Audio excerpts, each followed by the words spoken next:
Windows हो गया मेरा ऑपरेटिंग सिस्टम। जैसे आपके मोबाइल फोन में कौन सा ऑपरेटिंग सिस्टम है, तो एंड्रॉयड बोलते हैं ना, मेरे पास एंड्रॉयड ऑपरेटिंग सिस्टम है। उसी तरह कंप्यूटर में विंडोज ऑपरेटिंग सिस्टम काम करते हैं, उसके अलग अलग वर्जन है। जैसे आप कोई बोलता है कि सर मेरे पास तो एंड्रॉयड 12 है, कोई बोले 13 14 है, अलग अलग वर्जन, जो नया लिया होगा वो नया वर्जन होगा उसके पास। उसी तरह कंप्यूटर में भी अभी तक मार्केट में ना 3 तरह के विंडोज लोग यूजर है, यूज कर रहा। एक विंडोज 7 के यूजर, जो आज से 10 साल 12 साल पहले से कंप्यूटर चला रहे हैं, जिनके पास कंप्यूटर है उसमें विंडोज 7 नाम का विंडोज होगा। हाँ, उसका वर्जन कौन होगा, 7। और 2-3 साल पहले जो लिए होंगे उनके विंडोज 10 होगा। तो इसके पहले जो हम लोग फीचर देख रहे थे तो विंडोज 10 का था, लेकिन नया लेते हैं उसमें विंडोज 11 के साथ हमें मिल रहा। तो ये इंटरफेस विंडोज 11 का। कैसे चेक करेंगे कि विंडोज 10 है, 11 है या 7 है, इसको कैसे चेक करेंगे? क्योंकि यहाँ लिख रहा है अबाउट योर, इस पर जैसे क्लिक कीजिएगा ना तो आप इसका पूरा प्रॉपर्टी खुल जाएगा, इसका स्पेसिफिकेशन खुल जाएगा, इसमें है क्या। देखिएगा इसमें लिख रहा है क्या, प्रोसेसर कौन सा है, रैम कौन सा है, विंडोज का भी नीचे आपको दिखेगा। देखिए एडिशन देख रहा है, विंडोज 11 है, विंडोज 11 प्रो वर्जन है इसका। तो इसमें विंडोज कोई बोलेगा कैसे चेक करेंगे, तो एक तो अबाउट योर पीसी से चेक कर सकते हैं। दूसरा तरीका बता देते हैं, कई तरीका है चेक करने का। एक है तरीका कि दिस पीसी पर राइट क्लिक कीजिए, ठीक है, और प्रॉपर्टी पे चले जाइए। यहाँ से भी आप विंडोज का फीचर देख सकते हैं, इसमें कौन सा विंडोज स्पेसिफिकेशन दे रहा है ना, कौन सा विंडोज 11 यहाँ भी दिख गया। और भी बहुत सारे तरीके हैं, आप चाहे तो यहाँ से आप सिस्टम इंफॉर्मेशन से भी पता लगा सकते हैं। इससे भी पूरे सिस्टम का है ना प्रॉपर्टी निकल जाता है कि भाई इसमें है क्या क्या। विंडोज का नाम क्या है, तो भाई ऊपर ही दिख रहा है माइक्रोसॉफ्ट विंडोज 11 प्रो, ठीक है। इसीलिए ये यहाँ दिख रहा है, ठीक है, क्योंकि बाय डिफॉल्ट विंडोज 11 में इसका जगह यही बना दिया। आप चाहे तो इसको इधर उधर कर सकते हैं, लेकिन बाय डिफॉल्ट जगह इसका ये। विंडोज 10 में कहाँ होता है, कॉर्नर पे इधर, ठीक है। टास्क बार जो है ये यही रहता है, ऐसा नहीं है। इसको चाहेंगे तो ऊपर राइट लेफ्ट कहीं भी शिफ्ट करा सकते हैं। डेस्कटॉप पे जब हम राइट क्लिक करते हैं तो हमें 1-2 ऑप्शन दिख रहे हैं, दिख रहा है। करने के बाद जो खुलता है उसको क्या कहते हैं भाई, कुछ नाम होगा ना इसका, क्या बोलते हैं इसको? ज्यादातर लोग इसको प्रॉपर्टी मेनू बोल देता है, ऐसे इसका नाम है कॉन्टेक्स्ट सेंसिटिव मेनू। तो इसमें सबसे पहला जो ऑप्शन दिख रहा है उसको बोलेंगे व्यू।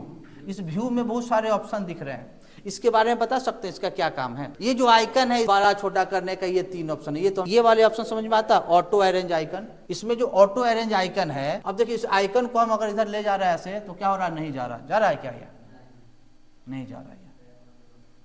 हम चाह रहे हैं कि नहीं ये आइकन हमारे काम का, इसको कोना में रख दे, कभी भी ढूंढने में हमें दिक्कत होता है, कभी आए इस पर क्लिक करे, डबल क्लिक करे, ओपन हो जाए। तो उसके लिए क्या करना होगा, राइट क्लिक करना होगा, व्यू में जाना होगा, और ऑटो आइकन जो है ना, ऑटो अरेंज आइकन, इस पे इसका टिक हटा देना होगा। तो अब हम चाहेंगे जहां भी रखना वहां रख सकते हैं, ठीक है। तो इसमें राइट क्लिक करने के बाद एक और ऑप्शन था इसमें, अलाइन आइकन टू ग्रिड। इस पे टिक रहेगा तो क्या दिक्कत आएगी, तो इस पे दिक्कत ये आएगी कि अगर हम इसको ले जा रहे हैं अपने को नहीं रख रहे हैं, जब बोलेंगे कि यहाँ रहो तो नहीं रहेगा, ऊपर या नीचे भाग जाएगा, देख रहा है ना। बोले यहाँ नहीं रह रहा, ऊपर ही रह रहा अपने अकॉर्डिंग, या नीचे चला रहा। हम चाह रहे कि नहीं, अपने अकॉर्डिंग इसको हम क्या कर पाए, अरेंज कर पाए। उसके लिए हमको क्या करना पड़ेगा, राइट क्लिक करके व्यू पे जा करके इस ऑप्शन का टिक हटा देना पड़ेगा। अब इसको हम जहां चाहेंगे अपने अकॉर्डिंग क्या कर सकते हैं, अरेंज कर सकते हैं आइकन को, ठीक है, इस तरह से, ठीक है। अब अपने अकॉर्डिंग अरेंज कर लिया, हमें लग रहा है कि नहीं इसको ऑटोमेटिक क्या कर देना, सजा देना, ऑटोमेटिक सज जाइए। इसके लिए क्या करेंगे, ऑटो अरेंज आइकन पे क्लिक कर देंगे, ऑटोमेटिक ये क्या हो जाएगा, सज जाएगा। व्यू समझ में आ गया। एक और है नीचे वाला ऑप्शन देखो, शो डेस्कटॉप आइकन्स। अगर इसका टिक हटा देंगे तो क्या हो जाएगा, जितने भी आइकन है वो क्या हो जाएंगे, हाइड हो जाएंगे। तो है ना, राइट क्लिक कीजिएगा, व्यू पे जाना है, फिर शो डेस्कटॉप आइकन पे जैसे क्लिक कीजिएगा आइकन सब आ जाएगा। हाइड करके यूज कर सकते हैं क्या आइकन? जैसे हाइड अगर कर दिए तो अभी दिखेगा नहीं, तो यूज कैसे कीजिएगा, सर्च कर सकते हैं, सर्च करना पड़ेगा आपको। कोई एक याद कर लो, यहाँ पे लिखा हुआ 10th, इसी को देख लो, इसको हम हाइड कर देते हैं। यहाँ से देखो, व्यू में गए, शो डेस्कटॉप आइकन से हाइड कर दी। तो अब हम सर्च करके उसको क्या कर सकते हैं, ला सकते हैं। देखो जैसे किए ना, सर्च किए, आया था ना, यहाँ पे है ना, दिख रहा है ना फोल्डर। अब इसको ओपन कर सकते, डिलीट थोड़े हुआ, वो आइकन क्या हो गया है, हाइड हो गया, ठीक है। तो कोई भी आइकन हम सर्च जो है, ये सर्च जो है ये केवल फाइल फोल्डर एप्लीकेशन ही नहीं सर्च करता, एक प्रकार का ब्राउजर भी है। कैसे? देखो इसको हम फिर से एक बार समझाने की कोशिश कर रहे हैं, समझिएगा, नोटिस कीजिएगा, तब समझ में आएगा अच्छे से। ठीक है, गए थे और आइकन को सब ला दिए। ठीक है, देखिए हम यहाँ पे एक सर्च कर रहे हैं व्हाट्सअप। व्हाट्सअप नाम का एप्लीकेशन इसमें दिख रहा है क्या आपको? नहीं दिख रहा। लेकिन हम जैसे व्हाट्सअप यहाँ पे सर्च करेंगे तो व्हाट्सअप भी सर्च करके हमें दे देगा।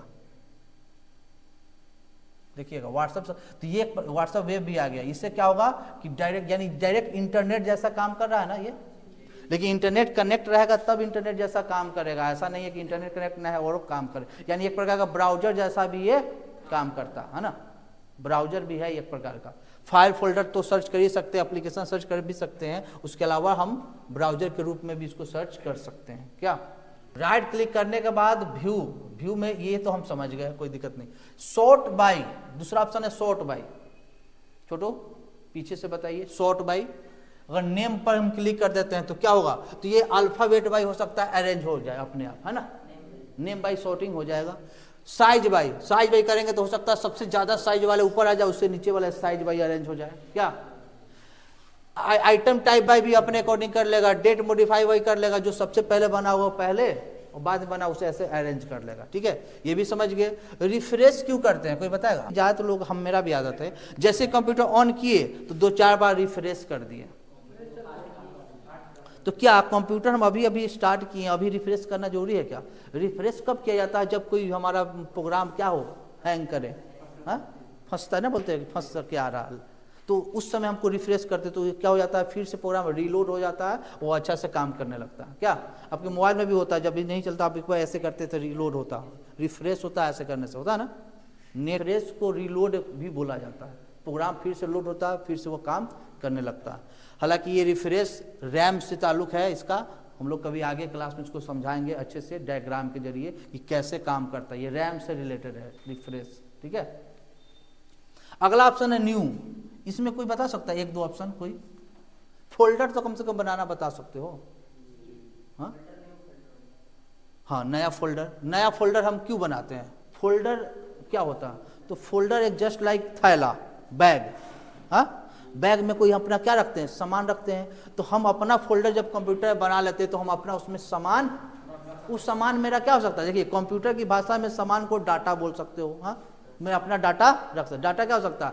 पिक्चर, मूवी, कुछ भी हो सकता है मेरा। क्या? तो जैसे अपना बैग में अपना सामान रखते हैं उस तरह उसमें हम अपना सामान। तो क्या फोल्डर के अंदर फोल्डर रखा जा सकता है?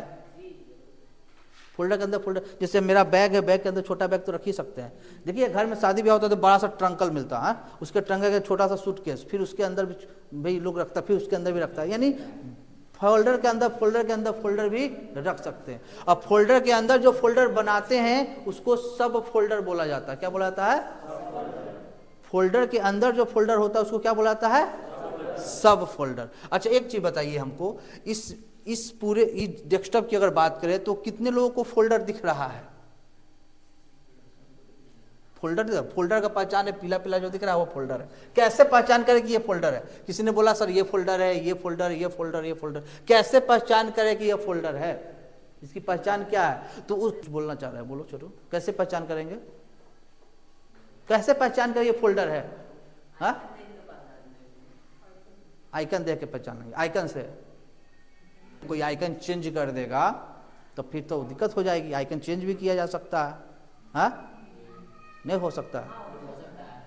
कोई आए लड़का क्या करे कि भाई लड़की का ड्रेस पहन के आ जाए तो कहेगा लड़की है वो, लेकिन है तो नहीं वो। उसकी किसी भी फोल्डर पे राइट क्लिक करना पड़ेगा हमको और प्रॉपर्टी पे जाना पड़ेगा। ठीक है, और यहीं से इसके फाइल का प्रकार पता चलता है। फाइल का प्रकार क्या है? फाइल फोल्डर है। फोल्डर लिखा हुआ है ना, तो ये फोल्डर है। ठीक है, देखो एक यहाँ पे कुछ लिखा हुआ है, कपकैट, सब जानता होगा क्या है? ये वीडियो एडिट करने का एक एप्लीकेशन है। मान लो ये है क्या, हमको नहीं मालूम। या कोई पूछा कि है क्या सर, हमको बताइए ये एप्लीकेशन है या फाइल है या फोल्डर है, तो उस पर राइट क्लिक करना है और कहाँ जाना है? प्रॉपर्टी पे। और यहाँ पे दिखेगा ये क्या है? एप्लीकेशन। ये दिखा रहा है ये क्या है? एप्लीकेशन है। तो अब हम इस लड़का को खड़ा कराए, बोले क्या नाम है छोटू तुम्हारा? महतो है। तो हम पता चला ना, टाइटल प्रकार पता चला ना क्या है? तो भाई ये ईबीसी से कैटेगरी से बिलोंग करते हैं, इससे पूछे तो उसी तरह फाइल के प्रकार हम लोग पता करते हैं यहाँ से, ठीक है। व्यू समझ गए, शॉर्ट समझ गए, रिफ्रेश समझ गए, न्यू में थे हम लोग ना, न्यू में एक फोल्डर बनाना देखे थे। अच्छा, किसी ने नोटिस किया कि सर ये फोल्डर बिना नामे का है, इनमें कुछ कहिए ना है, कोई नाम है तो क्या कोई बिना नाम का फोल्डर बनता है? नोटिस किए कभी? चलो हम एक ट्राई कर रहे हैं। पहले क्या करते हैं, देखो राइट क्लिक किए, न्यू पे गए, फोल्डर पे क्लिक किए, आया ना यहाँ पे न्यू फोल्डर, इसको हम यहाँ से ऐसे हटा देते हैं, हटा दीजिए। अब हम नाम कुछ नहीं दिए हैं और यहाँ पे इंटर करेंगे तो क्या ये बिना नाम का फोल्डर बन जाएगा? बन जाएगा पक्का। देखिए हम ऐसा कर रहे हैं, देखिए क्या बोलता, फिर न्यू फोल्डर आ गया, नहीं ना बना। अच्छा चलो, कोई बता सकता है बिना नाम का फोल्डर कैसे बनता है? कोई कहेगा सर कोड होता है, अल्ट के साथ अल्ट दबाए रखना है और 0 160 प्रेस कर दीजिएगा तो बिना नाम का फोल्डर बन जाएगा। चलिए अल्ट दबाए रखना है ऐसे और 0 160 प्रेस कीजिएगा, इंटर कीजिएगा, क्या हो जाएगा? बन जाएगा। लेकिन एक दिक्कत आएगी, क्या दिक्कत आएगी ये भी बता देते हैं। बोलेगा कि ऑलरेडी इस नाम का बना हुआ है, देख रहा, कह रहा कि the destination already contents A folder name, कह रहा है कि बिना नाम का ऑलरेडी इस जगह पे है, तो एक जगह पे सेम नाम का फोल्डर कभी नहीं बनता, जगह बदलना पड़ेगा आपको, ठीक है। अगर ये नहीं रहता तो ये बन जाता।